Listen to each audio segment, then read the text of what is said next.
Sponsored by LIC Nepal, जीवन रहँदा पनि जीवन पश्चात पनि।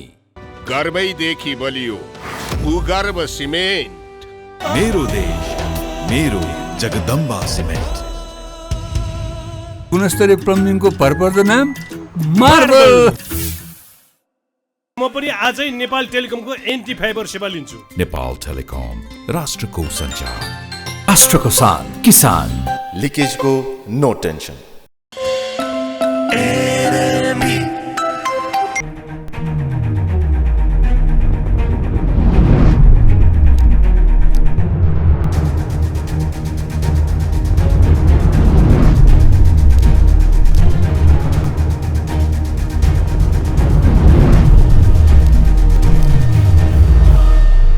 नमस्कार आदरणीय दर्शक सबैको ध्यान यतिखेर स्थानीय तहको निर्वाचनतिर छ। हाम्रो देशमा दोस्रो पटक संविधान जारी भइसकेपछि वैशाख 30 गते देशभरि एकैपटक स्थानीय तहको निर्वाचन हुँदैछ। यो निर्वाचनमा अब गठबन्धन कसरी अगाडि बढ्ला त? साँच्चीकै गठबन्धनको भेषमा एउटा तालमेल होला त चुनावमा? आज प्रधानमन्त्रीले स्पष्ट रूपमा भन्नुभएको छ गठबन्धनको सम्भावना छ भनेर वीरगन्जमा पुगेर। अब कसरी अगाडि बढ्दैछ त कांग्रेस? हाम्रो भेषमा नेपाली कांग्रेसका प्रवक्ता पूर्व परराष्ट्र मन्त्री डाक्टर प्रकाश शर्मा महतो हुनुहुन्छ। जसमा तपाईँलाई म जता जान चाहन्छु कार्यक्रम स्वागत गर्न चाहन्छु। धन्यवाद। अब चुनाव लाग्यो नि कांग्रेसलाई बल्ल बल्ल। एकदम। अब तपाईँहरू चुनावमा यस पटक छ नि के एजेन्डा लिएर जनतामा जानुहुन्छ? के छ तपाईँहरूको एजेन्डा? नेपाली कांग्रेस यो सुशासनको पक्षमा सधैँ उभिया छ। नेपाली कांग्रेस लोकतन्त्रको पक्षमा सधैँ उभिएको छ। नेपाली कांग्रेस आर्थिक समृद्धि, हरेक नागरिकको सृजना, सम्भावना, क्षमताको पूर्ण प्रयोग मार्फत हरेक नेपालीले समृद्ध हुने अवसर पाउनुपर्छ भन्ने कुरामा हामी विश्वास गर्छौँ।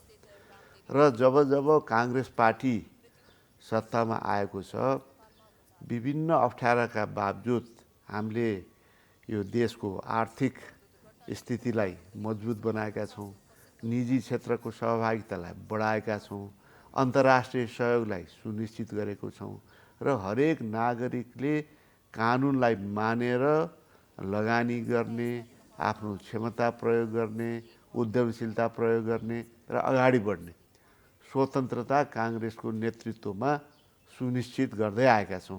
हामीले फेरि स्थानीय तहदेखि केन्द्रसम्म बहुमतका साथ यो मौका पायौँ भने नेपालमा 46 सालपछि जसरी त्यो पहिला आर्थिक वृद्धिको त्यो न्यून अवस्था थियो, त्यसमा एउटा नयाँ अध्याय प्रारम्भ गर्यो र आर्थिक वृद्धिको नयाँ इतिहास कायम गर्यो। त्यस्तै गरेर नेपाली कांग्रेसलाई नेपाली जनताले विश्वास गरेर जिताउँदाखेरि फेरि नयाँ अध्याय हामी चाहिँ प्रारम्भ गर्छौँ। होइन, तपाईँहरूले नयाँ अध्याय भनेर भनिरहँदा कांग्रेसले धेरै मौका पाए तर देशमा विकास त गर्न सकेन, भ्रष्टाचार गर्न त सकेन। कांग्रेस पनि कमजोर भयो नि त। सुन्नुहोस् न, यो 46 साल अगाडि 2% पनि आर्थिक वृद्धि देशमा थिएन। कांग्रेस सत्तामा आउने बित्तिकै लोकतान्त्रिक परिवर्तनपछि 7%सम्म हामीले आर्थिक वृद्धि देशमा पुर्याएको होइन। निजी गतिविधि यसरी फैलियो। यो चाहिँ एयरलाइन्सदेखि, ब्याङ्किङ सेक्टरदेखि, गाउँ गाउँमा स्कुल, सडक, यो बिजुली, खानेपानी विस्तार गर्ने कुराहरूदेखि सबै नेपाली कांग्रेसले त्यो चाहिँ बेस नै नेपाली कांग्रेसले बनायो। देश चाहिँ धेरै ठुलो ऋणमा थियो 46 सालमा।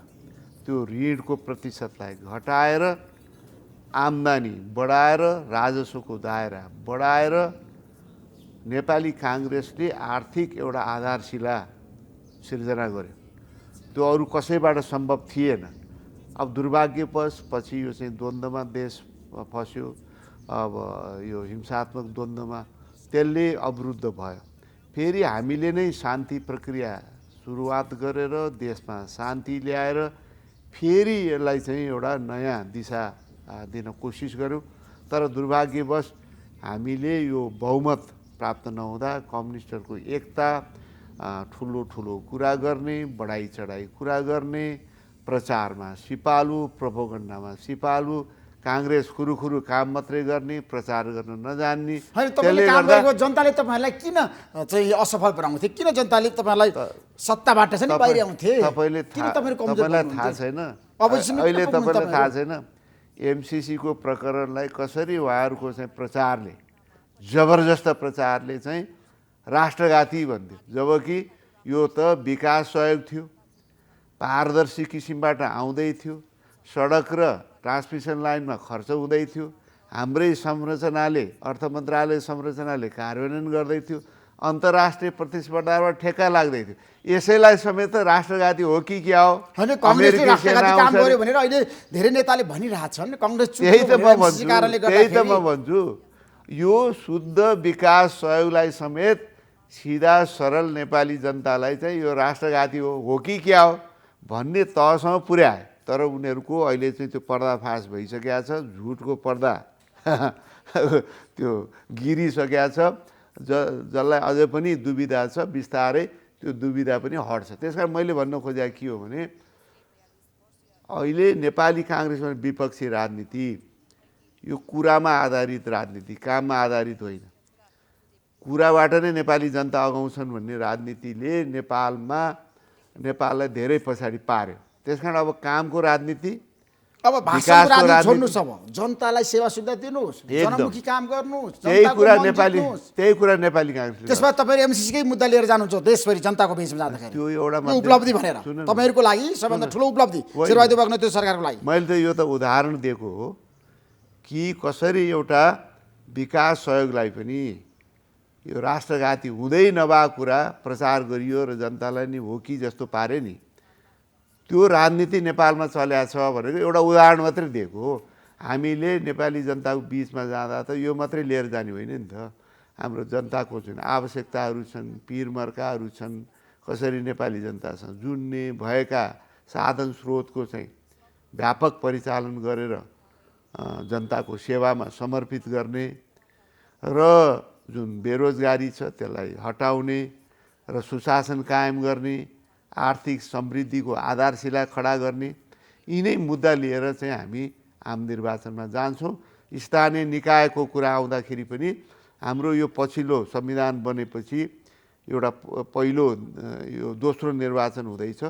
यो 5 वर्षको अनुभव जुन छ त्यो अनुभव कस्तो रह्यो, कहाँ समस्याहरू आए? हैन, अनुभव त तपाईले छ नि जनताहरूलाई बताउँदाखेरि स्थानीय तहमा त धेरै भ्रष्टाचार भयो नि। त्यही त म सुशासनको प्रत्यक्ष जनताले मैले त्यही भनिरहेको। विकास निर्माण भएन नि, जनताका प्रतिनिधि सुविधा भोगी भयो नि डाक्टर साहब। त्यही त म ऋषिजीलाई त्यही भन्दैछु, सबैले त्यो गरे भन्ने होइन। धेरै उदाहरणीय काम गर्नेहरू पनि छन्।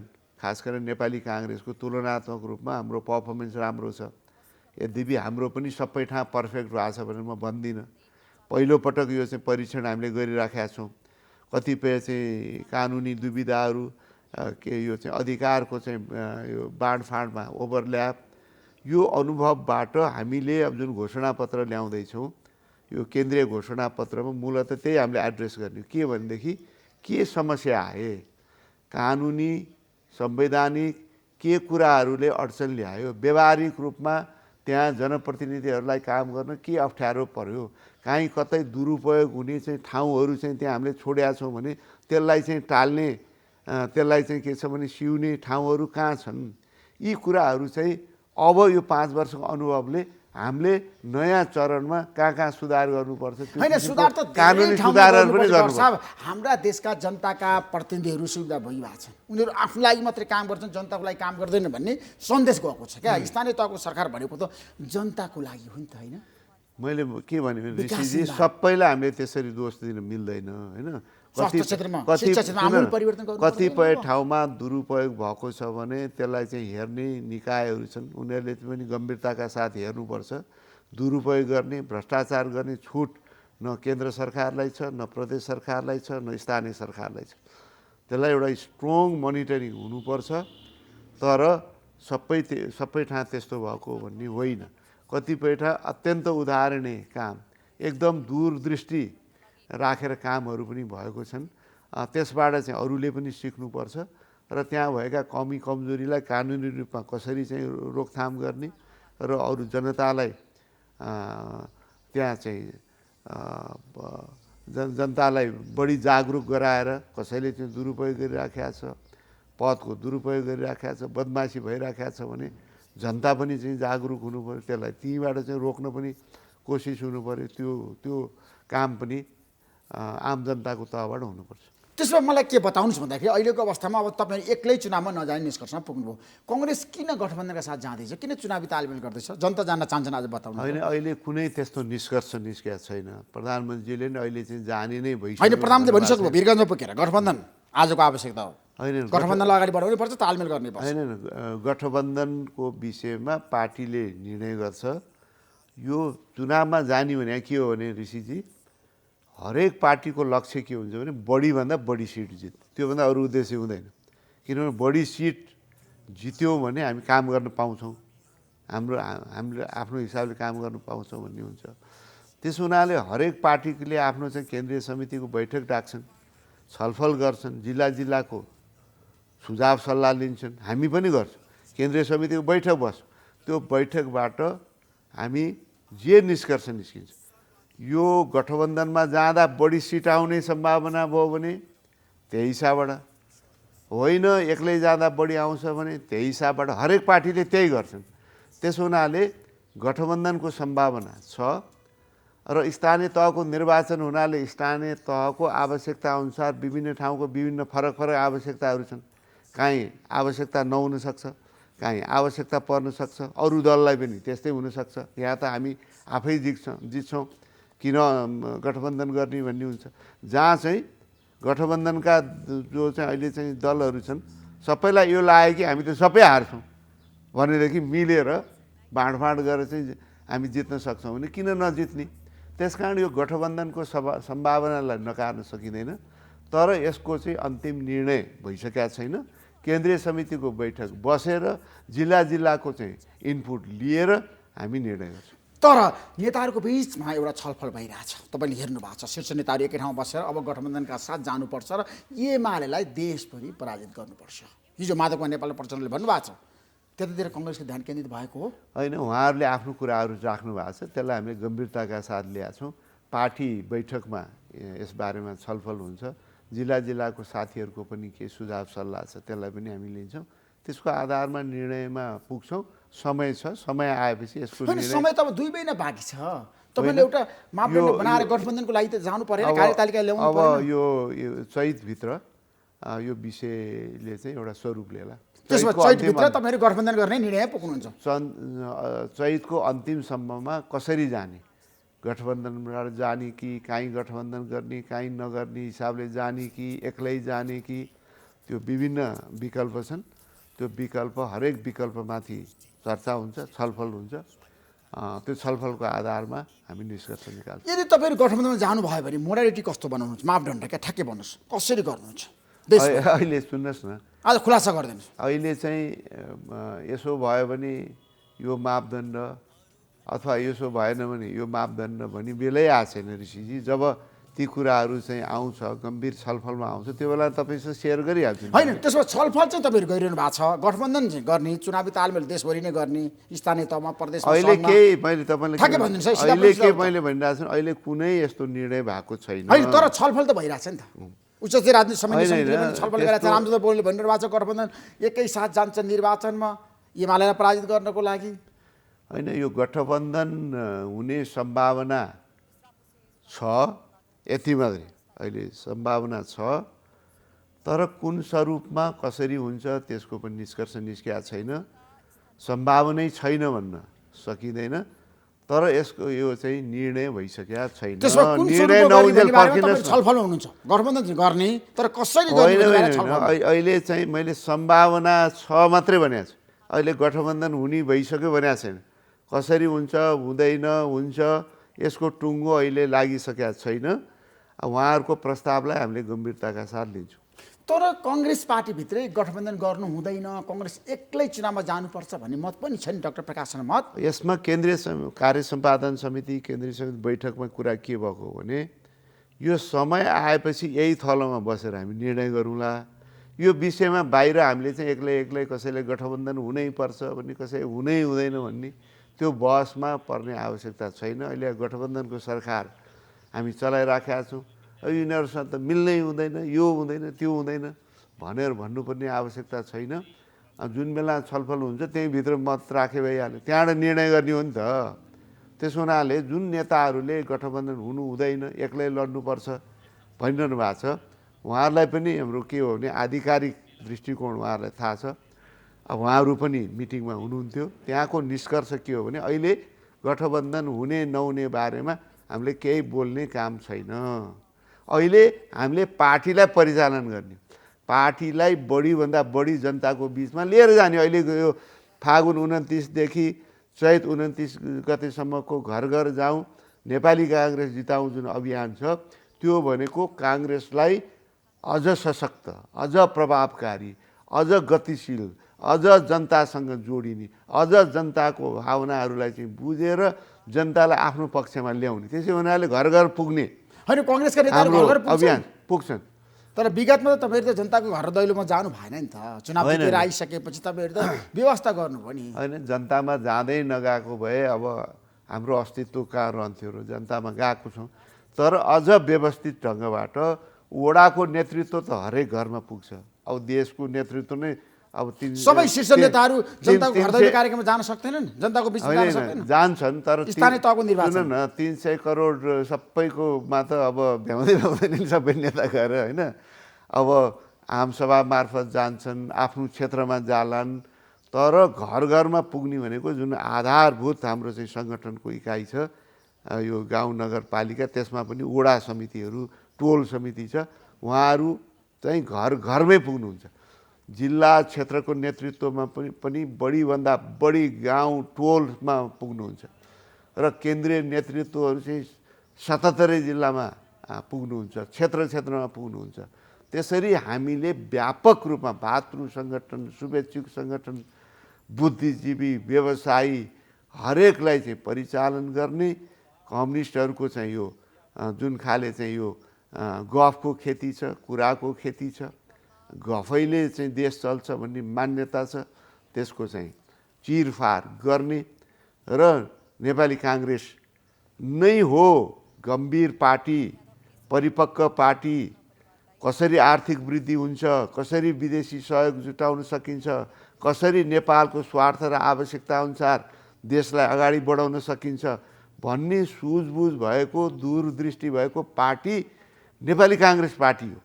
यो कुरा आम जनताले पनि बिस्तारै बुझ्दैछन्। कम्युनिस्ट पार्टीहरूको, ओलिजीहरूको, अरू पार्टीहरूको चाहिँ प्रोपोगन्डाले उहाँले हो कि जस्तै पारिदिने, अनि के हो यस्तो ठुल्ठुलो कुरा गरेका छन्, भइपो हुने हो कि भन्ने जुन एउटा चाहिँ प्रचारको जालो छ, त्यो जालोलाई हामीले चिर्छौँ। अब हामीले काम मात्रै गरेर पुग्दो रहेछ, अलि प्रचार गर्न पनि जान्नु पर्दो रहेछ। झुटो त प्रचार हामी गर्दैनौँ, तर भएकै कुरा पनि नभन्दा जति जनस्तरमा हाम्रो चाहिँ जनसमर्थन नेपाली काङ्ग्रेसले प्राप्त गर्नुपर्ने हो त्यो त्यति भएन। त्यसकारण अब हाम्रो अभियान मार्फत हामी हरेक नागरिकको घरमा पुगेर आफ्नो सन्देश जानु, जनताको समस्यामा समाधान गर्नको लागि पहल पनि गर्नुहोस्। मेरो जनताको छ नि धेरै किसिमको छ नि, आज समस्याहरू भइरहेका छन्, महँगी बढिरहेछ, जताततै हेर्नुहोस् त अहिले यति महँगी छ देशमा, आकाशिँदो छ क्या। तपाईँहरू बोल्नुहुन्न, तपाईँहरूको नेतृत्वमा सरकार छ, हरेक विषयवस्तुमा आज जनता होइन हामीले बोलेका छौँ। यसमा अहिले समस्या के हो भने यो युक्रेन रसियाको जुन चाहिँ युक्रेनमाथि हमला भयो, धेरै ठुलो युद्धको स्थिति आयो, प्रतिबन्धको अवस्था आयो। त्यसले गर्दा यो पेट्रोलियम पदार्थको, ग्यासको आपूर्तिमा धेरै ठुलो कमी आयो। त्यसले गर्दाखेरि यो मूल्य चाहिँ आकाशिएर गयो होइन। त्यसले यो सुनको मूल्यमा त्यसै प्रभाव पारेको छ। त्यसले गर्दा नेपाल जस्तो विकसित देशदेखि लिएर हाम्रो जस्तो देश समेत व्यापक रूपमा प्रभावित भएको छ र यो चाहिँ पेट्रोलियम पदार्थको मूल्य वृद्धि हुँदाखेरि हरेक क्षेत्रमा त्यसको प्रभाव पर्यो र मूल्य वृद्धिको मारले जनता आक्रान्त छन्। अब देशको चाहिँ थोरै चाहिँ साधन स्रोत छ, जतिसुकै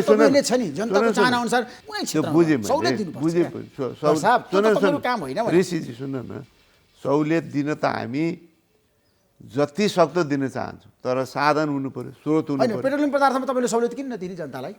अहिले पनि तपाईँलाई भनौँ यो पेट्रोलियम पदार्थ अन्तर्राष्ट्रिय मूल्य अनुसार यहाँ चाहिँ समायोजन, बढी मूल्य छ हाम्रो नेपालमा। अन्तर्राष्ट्रिय मूल्य अनुसार यहाँ चाहिँ मूल्य स्थापित गर्ने हो भने यहाँ त अहिलेको मूल्यभन्दा पनि धेरै बढ्छ। अहिले त धेरै ठुलो घाटा सरकारले खाएर सरकारले नै यो ओइल कर्पोरेसनलाई पैसा दिइरहेछ, अरबौँ अरब महिनामै त्यति पैसा दिन्छ, दिएर पनि यो यति मूल्य बढाएको छ। यदि नदिने हो भने त यो त कति आकाशिन थियो आकाश। हरेक विषयवस्तुमा छ नि मूल्य बढाएको छ। खाद्यान्नमा हेर्नुहोस् त कति होइन, सुन न, तरकारीहरू त फलफुल यो यस्तो भयो नि त ढुवानी, दाल हेर्नुहोस् सुन त। न, जनताले यो पेट्रोलियम वस्तुहरू। पदार्थको मूल्य बढ्ने बित्तिकै त ढुवानीको मूल्य वृद्धि हुने भयो। ढुवानीको मूल्य वृद्धि हुने बित्तिकै तपाईँलाई कृषिजन्य वस्तुदेखि सबै लिएर क्षेत्रमा महँगी छ। अरू जति पनि हाम्रो आवश्यकता छ अति आवश्यकीय सामानको मूल्य वृद्धि हुने भयो। त्यो समस्याबाट नेपाली जनता आक्रान्त छ। सरकारलाई चाहिँ जनताले कसरी कम गर्ने महँगी लागिरहेको घटाऊ, महँगी नियन्त्रण गर, तपाईँहरूलाई चाहिँ जनताले भनिरहेछन्। तपाईँहरू चुनावमा अब जनताको घर दैलो कार्यक्रममा जाने भनिरहनु भएको छ, अनि जनताले तपाईँहरूलाई किन सहयोग गर्ने, किन समर्थन गर्ने? काङ्ग्रेसको नेतृत्व सरकारले सबभन्दा धेरै महँगी बढाएको छ। सुन्नुहोस्, यो ग्राफ एकदम बढ्या छ। ऋषिजी, यो कुरा तपाईँले के बुझ्नु पर्यो भने यो हाम्रो भन्दा यो नेपालबाट सृजित समस्या होइन, अन्तर्राष्ट्रबाट चाहिँ आएको सृजित समस्या हो। हाम्रो देशमै चाहिँ यो पेट्रोलियम प्रडक्ट त उत्पादन हुँदैन, विदेशबाट आयात गर्नुपर्छ। उनीहरूले चाहिँ पैसा बेचकन बढाइदिइसकेपछि हामीले त्यसलाई नबढाउने हो भने त हाम्रो चाहिँ भयभरको जति पनि बजेट छ त्यही यो पेट्रोलियम पदार्थको मूल्य चाहिँ कम गर्नलाई मात्रै खर्च गर्नुपर्ने हुन्छ। त्यसले गर्दा केही न केही हो बढ्या छ, त्यसले जनजीविकामा प्रभाव पर्या छ। सरकारले हरसम्भव कोसिस गरिराखेको छ त्यसलाई न्यून गर्ने, र हामीले चाहिँ चाहेका छौँ कि यो युद्धको स्थिति चाँडोभन्दा चाँडो समाप्त होस्। त्यो भयो भने मलाई लाग्छ हो यो सबै आक्रान्त छन्। नेपाल मात्रै आक्रान्त भएको अवस्था होइन, युरोप अमेरिकादेखि लिएर भारत चीन हरेक देशमा यसको प्रभाव परेको छ, नेपालमा पनि प्रभाव परेको छ। यसबाट कसरी चाहिँ मुक्त पाउने भन्ने त अल्टिमेटली यो युद्ध बन्द हुनु पर्यो। त्यो हामी माग पनि गर्छौँ, आग्रह पनि गर्दछौँ कि यो रुसले जुन चाहिँ यो रुसको सेना युक्रेनमाथि छ त्यहाँको राष्ट्रिय अखण्डताको सम्मान गर्दै उनीहरूले चाहिँ युद्ध विराम गरेर चाहिँ शान्ति वार्ता मार्फत सबै समस्याको समाधान निकाल्नु भन्ने पनि हामी चाहन्छौँ। अब कङ्ग्रेस छ नि स्थानीय तहको उम्मेदवार दोहोऱ्याउँछ कि नयाँ अनुहार दिन्छ यसपटक देशभरि? त्यो त अब हाम्रो तपाईँहरूको के हुन्छ रणनीति? यसमा अनुहारहरू परिवर्तन नयाँ अथवा पुरानै? आवश्यकता अनुसार हुन्छ। कसले धेरै राम्रो गरेको छ भन्ने चाहिँ मूल्याङ्कन भयो भने हाम्रो चाहिँ निर्णय गर्ने अधिकार पनि विभिन्न तहमा दिएको छ। जस्तो वडामै टुङ्गिएन भने क्षेत्रीय समितिले टुङ्ग्याउन सक्छ। अब गाउँपालिकाको गाउँमै टुङ्गिएन भने जिल्लाले गर्छ। नगरपालिकाहरूको त्यही नगरमा टुङ्गिएन भने त्यहाँबाट टुङ्गिएन भने हाम्रो 7 प्रदेश छ, सम्बन्धित प्रदेश कमिटीले टुङ्ग्याउँछ।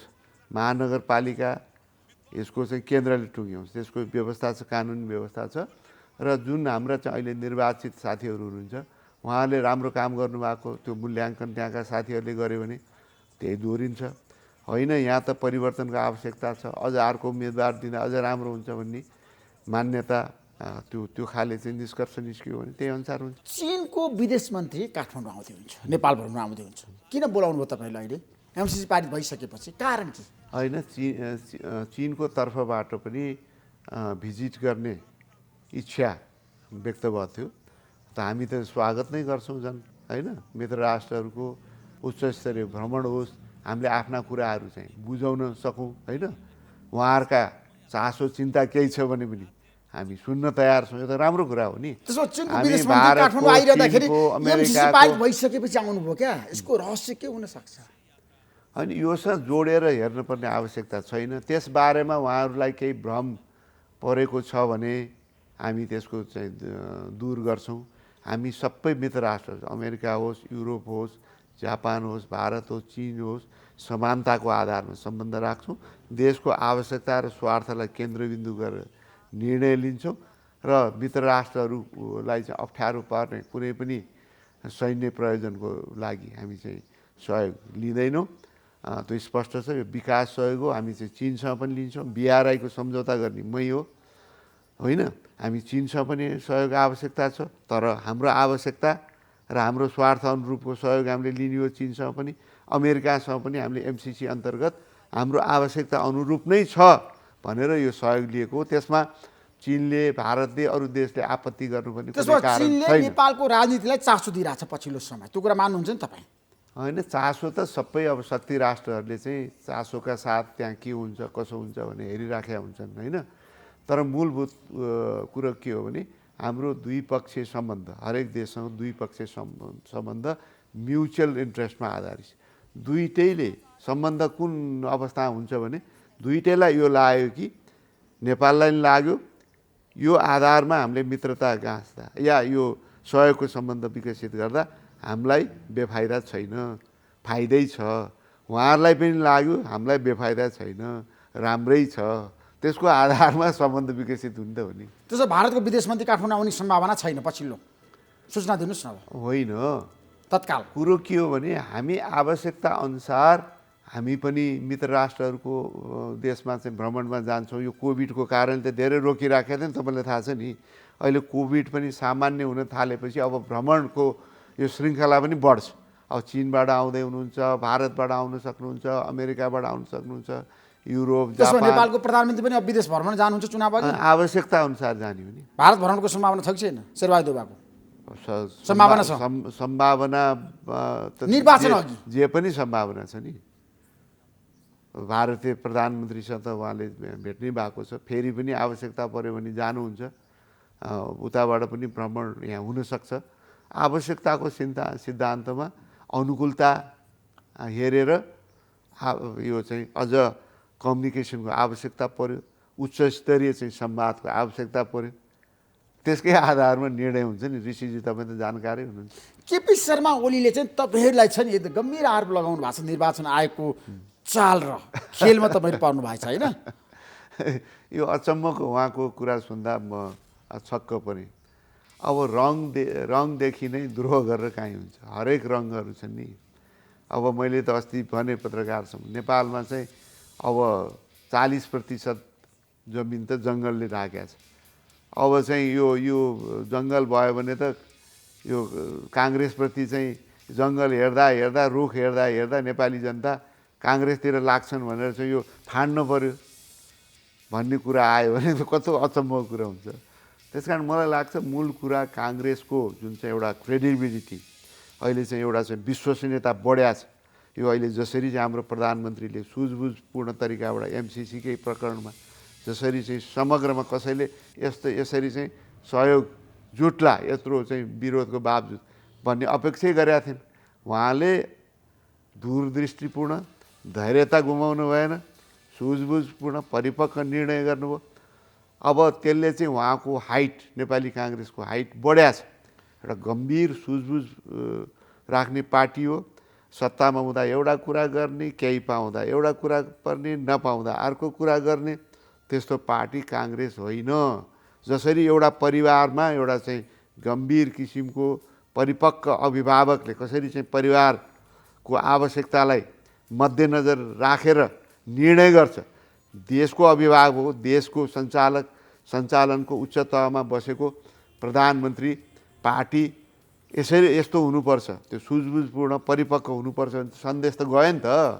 Thank you so much doctor साहब। धन्यवाद। समय दिनुभयो तपाईँलाई म धेरै धेरै धन्यवाद दिन चाहन्छु। नमस्कार। धन्यवाद।